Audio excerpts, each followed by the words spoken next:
Oi, eu sou a Monalisa Perrone e esse é o Item Mais da CNN. A gente sabe que as coisas nunca foram fáceis, para a ciência no nosso Brasil. Não é difícil entender por que 93% dos jovens de 15 a 24 anos não sabem citar o nome de nenhum cientista brasileiro. Fica evidente também porque a carreira de pesquisador é tão distante do horizonte de crianças e de adolescentes. Para nossa sorte, existem pessoas empenhadas em tirar a ciência do escuro e lutar por sua valorização. A astrônoma brasileira Duília de Mello é um desses casos. Ela trabalhou na NASA com o telescópio Hubble, um dos mais famosos, do mundo. E entre seus muitos feitos está a criação de uma ONG chamada Mulher das Estrelas, que apresenta o mundo da ciência para as crianças de escolas públicas. De bolsa em bolsa, Duília se graduou, fez mestrado e doutorado, todos em universidades públicas, e entrou para uma estatística rara, ainda mais para a época, ao se tornar uma renomada mulher cientista.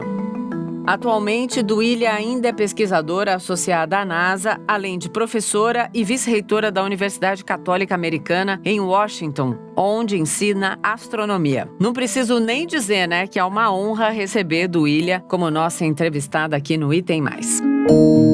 Seja muito bem-vinda, prazer tê-la aqui, Duília. O prazer é meu. Vamos começar pela principal pergunta para já dar o combustível certo para o nosso papo. O que afasta as crianças e os jovens da ciência? Olha, é uma ótima pergunta, Porque as crianças, na verdade, elas fazem ciência desde o dia que elas nasceram, Porque aquela curiosidade que a gente tem de criança é a curiosidade do cientista, Mas aí o que acontece é que a gente não motiva a criança a ver que a ciência pode ser interessante, Que a ciência pode ser até uma carreira. Então, eu acho que o que afasta é isso, essa falta de conexão entre a curiosidade e o que é fazer ciência, que é exatamente tentar explicar toda essa curiosidade que a gente tem. Então, é a educação nas escolas, Monalisa?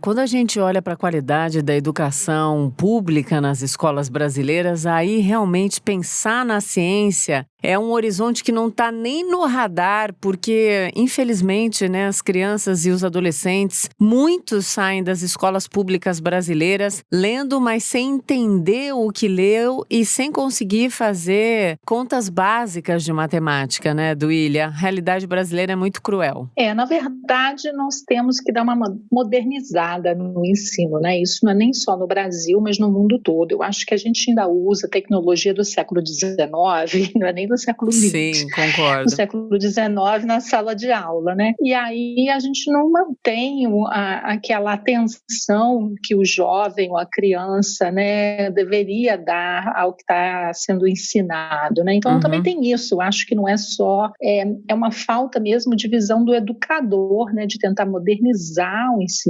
Sim, para ficar mais atraente, mais saboroso, mais instigante, Então quero saber da sua história para a gente inspirar todo mundo que está ouvindo. Você venceu um monte de barreiras, De gênero, por exemplo, ao decidir se tornar uma astrônoma. Como é que é ser uma mulher cientista nesses espaços tão masculinos, Duília? Olha, é difícil, não é fácil, Porque sempre que a gente é minoria, a gente tem sempre ladeira acima, nunca ladeira abaixo, Sim. Você está sempre subindo a montanha. Então, mas também tem muitas recompensas, Então, a carreira, ela é uma carreira que exige muito, Então, também tem esse lado de dedicação exclusiva, A ciência, ela demanda muito tempo da pessoa, Então, tem que ser por isso que tem que ter esse amor, sabe, Monalisa? A pessoa tem que ter o amor, tem que ter o talento para aquilo, porque demanda muito tempo.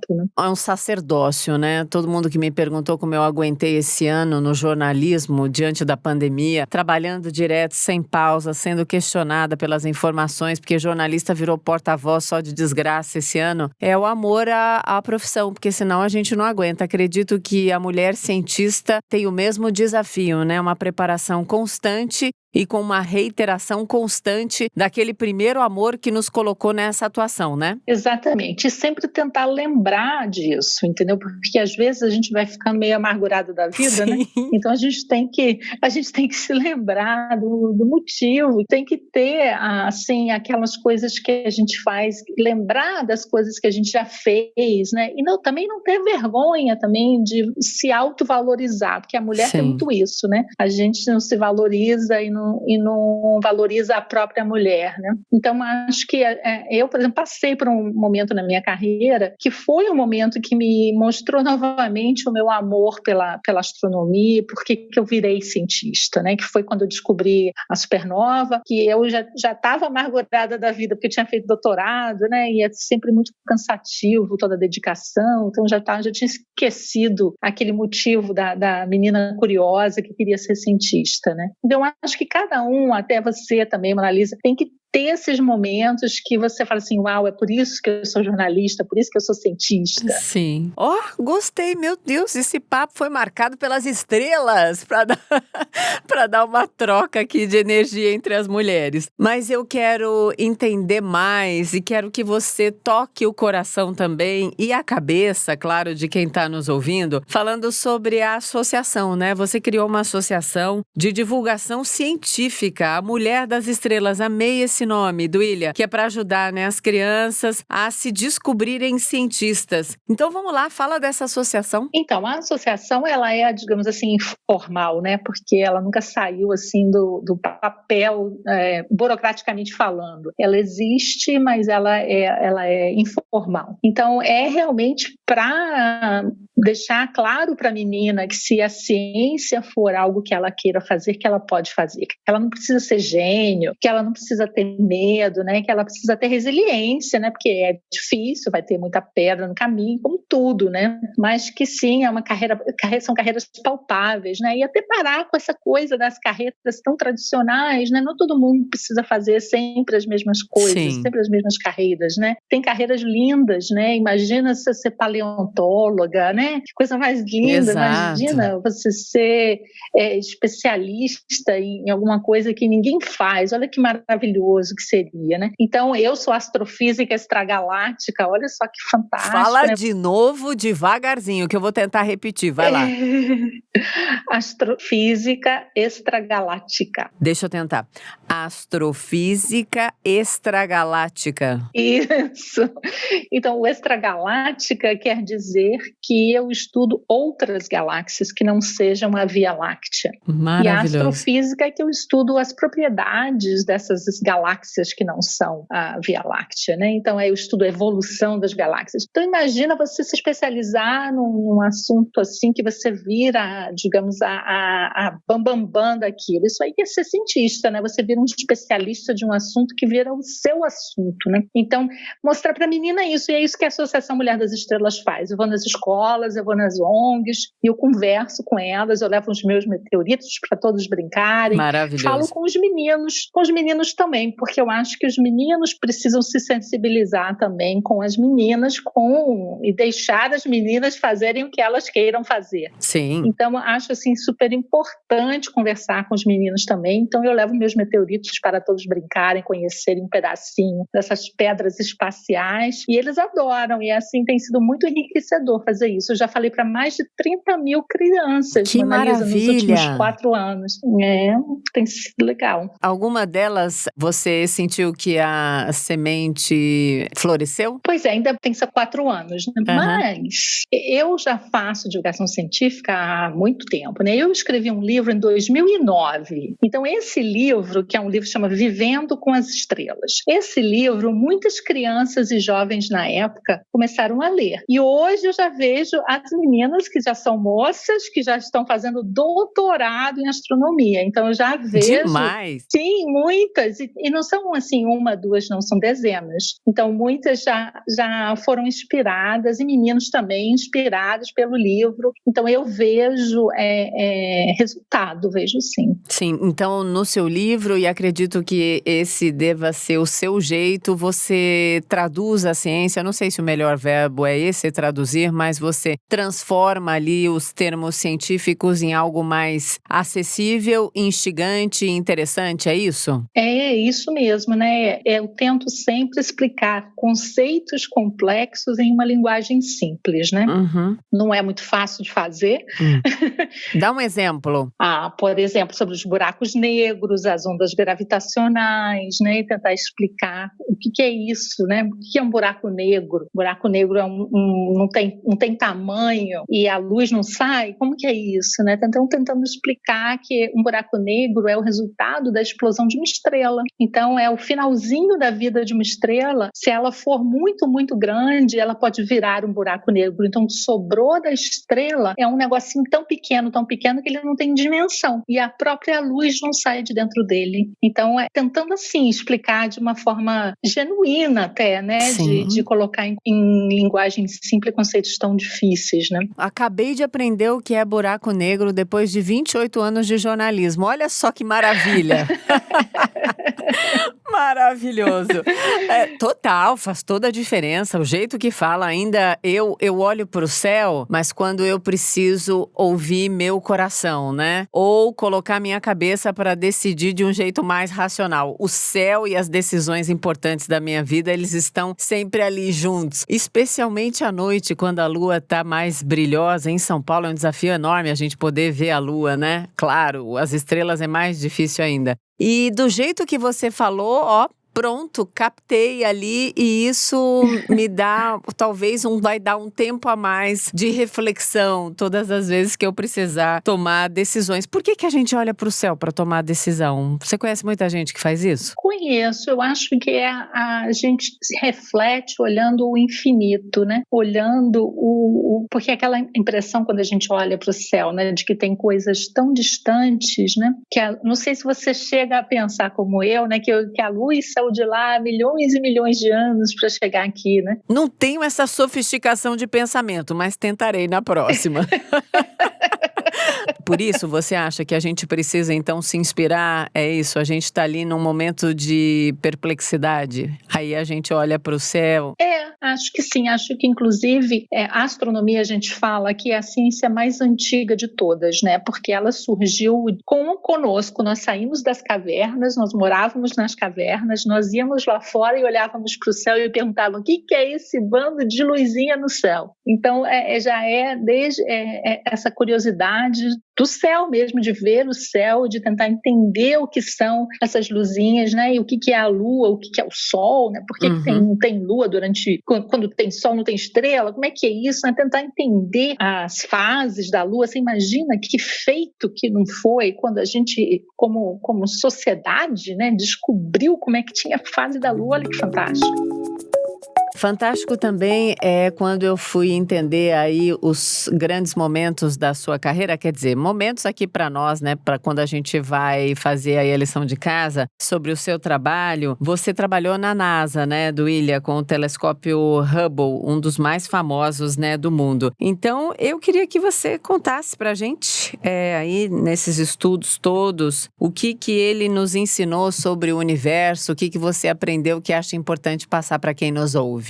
Então, quando eu saí do Brasil em 1997, eu fui fazer um pós-doutoramento no Hubble, no Instituto do Telescópio Espacial, né, que é o Instituto de Pesquisa do Telescópio Espacial, que fica em Baltimore, no estado de Maryland, perto da capital americana. E esse instituto ele fica dentro da Universidade de Johns Hopkins. Então, eu vim para fazer esse pós-doc e eu não voltei mais para o Brasil, né, para trabalhar no Brasil. E foi o Hubble que, assim, me inspirou ainda mais na minha carreira. Eu falo que a gente anda em paralelo. O Hubble fez 30 anos e eu fiz 25 anos de doutora. Então, muito a gente tá chique assim, você, Duília.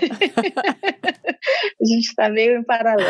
Legal. Então, quando eu vim trabalhar no Hubble, né, eu vim trabalhar num projeto em particular, que é um projeto que eu diria que é o projeto de maior impacto, né, desde que eu tirei meu doutorado, porque é o projeto que tem mais citações, né, e é um projeto que estuda também as galáxias que a gente chama de starburst, que elas têm um surto estelar, então elas produzem muitas estrelas ao mesmo tempo. Então, são galáxias diferentes das outras, né? Então, eu fiz um trabalho junto com uma equipe grande dentro do Instituto do Hubble, tentando entender essas galáxias, né? E esse trabalho é muito citado. E aí, no Hubble também, no Instituto, eu entrei para um grupo que é um grupo maravilhoso, que faz as imagens das profundezas do universo. Então, a gente e dentre essas imagens estão, eu diria, a imagem mais importante que o Hubble já tirou, né? Que ele tirou antes que eu chegasse na equipe, que ele tirou isso em 1995, eu cheguei em 1997, né? Mas eu fiz parte da segunda imagem que o Hubble tirou, e depois disso eu fiz parte de várias outras imagens das profundezas que nós temos com o Hubble. Então, o Hubble ficou aberto para o céu 10 dias, coletando a luz de um lugarzinho no céu que não tinha nada, praticamente nenhuma estrela, nada, um lugarzinho vazio, escuro no céu. Foi escolhido de propósito, assim, e para ver o que tinha lá nas profundezas, né? E aí fica coletando a luz durante 10 dias, depois a gente soma tudo que recebeu e produz a imagem final. E aí a imagem final tem muitas galáxias, 10 mil galáxias na última imagem que nós tiramos. Então, é assim, impressionante. E essas galáxias, Mona Lisa, estão a bilhões de anos-luz de distância. Então, a luz demora bilhões de anos para chegar no Hubble, olha só. Nossa. E aí, a gente vê as galáxias bebezinhas, né, antes delas serem galáxias como elas são hoje. Então, assim, absolutamente incrível esse projeto. Então, é um dos meus favoritos. Nossa, só de falar já fiquei mais curiosa ainda. Ô, Duília, como mulher, quais foram as renúncias mais determinantes que você precisou fazer para chegar até onde você está hoje? Olha, eu não diria que são renúncias, eu diria que são, assim, você meio que se adapta, né, à demanda da carreira, né? Então, como eu falei, né, uma carreira que demanda muito, muito tempo, exige muita dedicação, né? Então, ela vira como se fosse parte da sua vida, né? Então, assim, não tem feriado, não tem fim de semana, não tem noite. Conheço bem essa rotina. Pois é, e é isso, não é diferente na ciência, né? Então, é uma carreira que exige muito e é uma carreira muito competitiva. Então, acho que se eu pudesse reclamar de uma coisa, eu reclamaria disso. E essa competição entre os cientistas, porque você imagina, todo mundo inteligente, né? Sim. Então, é sempre um querendo passar a inteligência em cima da inteligência do outro, né? Então, é muito competitiva e pode tornar, às vezes, a gente, assim, até meio frios, né, por causa disso. Você tem que saber lidar com a comunidade científica, porque senão você não dá conta, né? Pira, né? Pira, Então tem que ter um pouco, digamos assim, de frieza nesse aspecto, porque senão não há quem aguente a pressão, né? Então tem muita pressão. Então isso é uma coisa que a gente tem que se adaptar, né? E o que eu faço, e eu tenho muito orgulho de fazer isso, é tentar não deixar a próxima geração passar por coisas que eu passei, né? Porque que não é uma mentalidade muito comum. As pessoas geralmente acham, eu passei por isso, todo mundo tem que passar. Eu não acho, não. Então, eu pego as minhas meninas, as minhas estudantes e falo para elas, não, olha, vai por esse caminho, assim, porque eu já fiz assim, não é bom não, e aí vai sofrer. Não vamos sofrer. Ah, que maravilha! Então, é tentar diminuir aí. É uma mentoria, né? É, uma mentoria com sensatez, né? E sem coração duro, porque fala, olha, eu já fui por aí, errei, vai por lá que vai ser melhor para você, excelente. Eu tenho uma certa, não vou falar antipatia, mas um pé atrás a respeito do Elon Musk. O que a gente pode esperar nos próximos anos? Ele promete tanta coisa, ele fala tanta coisa, eu acho que ele é meio marqueteiro. Tô errada? Olha, Mona Lisa, eu acho que o Elon Musk está numa fase da carreira dele, né, que é uma fase da carreira dele, de que ele está procurando desafios também, né? Todo mundo passa por essas fases na carreira de achar desafios, né? Eu estou com um desafio, que é o maior desafio da minha vida, vida agora, né? Então eu acho que ele está querendo deixar um legado, né? E quando ele está pensando só nisso, ele acaba se esquecendo do impacto que ele pode ter na vida das pessoas, né? E ele é problemático o caso aí dos satélites, né? Que estão atrapalhando a vida dos astrônomos, né? Porque ele manda aí centenas de satélites ao mesmo tempo e esses satélites entram na frente das observações e a gente acaba não podendo observar os objetos como a gente observava antes, né? Então ele precisa de dar uma freada, a gente precisa dar uma freada nele, né? Mas os astrônomos estão fazendo isso, a gente tem conversado com ele, a Sociedade Astronômica Americana conversa com ele e ele tem escutado. Então, eu acho assim, aquilo que eu falei, né? Eu acho que ele está passando por uma fase da vida dele, que ele está querendo ver o legado, o que ele vai se fazer, o que ele vai deixar pro mundo, né? Sim. E eu acho que as pessoas passam por essa fase, né? E aquilo que eu falei, eu mesma passo por isso agora, o que eu vou fazer nos meus próximos 5 anos, né? É uma coisa que a gente se pergunta e tem que se planejar, né? Nessa disputa aí pela corrida espacial, sim, as novidades elas são tanto manchetáveis, né? Por isso que a gente até assusta também. Imagina a gente que não tem conhecimento, que só lê ali e não entende bem o que significa tudo isso, mas todas as vezes que eu leio as reportagens a respeito dele, eu falo, nossa, que vaidade profunda de querer ser o melhor nisso, naquilo outro, mas se ele está ouvindo os cientistas, que bom, já é uma referência muito positiva. Para fechar o nosso papo, algum dia a Lua pode ser ponto turístico de verdade? Ponto turístico acessível para qualquer um ou só para os milionários? Você deve ter ouvido essa pergunta 200 mil vezes, mas eu quero fechar com ela. Olha, na verdade, eu acho que não. Eu acho que nós estamos muito, muito longe da Lua virar ponto turístico, até para milionário. Eu acho porque fazer ciência espacial é muito caro, os riscos são muito altos e a gente não tem, assim, digamos, praticamente impossível fazer. O Elon Musk não consegue fazer isso, ninguém consegue fazer isso, é muito difícil chegar na Lua, tanto que a gente não vai na Lua desde 1972, né? Os Estados Unidos não vai na Lua desde 1972. Então, o desafio é enorme, né? Então, para ela virar uma coisa corriqueira de turismo espacial, eu acho muito, muito, muito difícil. E talvez daqui uns 100 anos, quem sabe, mas na próxima década não acontece. Adorei falar com você, Duília. Que papo gostoso, é um aprendizado, mas é leve. Agora entendi por que fica todo mundo enebriado com esse conhecimento, que ele se traduz numa acessibilidade. É acessível para qualquer um te compreender. Adorei, sucesso para você, venha conversar comigo sempre. É ótimo ter mulheres inspiradoras aqui no podcast, eu tô sempre à procura delas e minha reverência a toda a sua história. Um beijo. Obrigada, Mona Lisa, tudo de bom. Delícia esse papo com uma mulher inspiradora. É isso então, inspiração para começar a semana. Amanhã tem mais papo bom com inspiração, sempre eu espero. Amanhã a gente se ouve. Em té.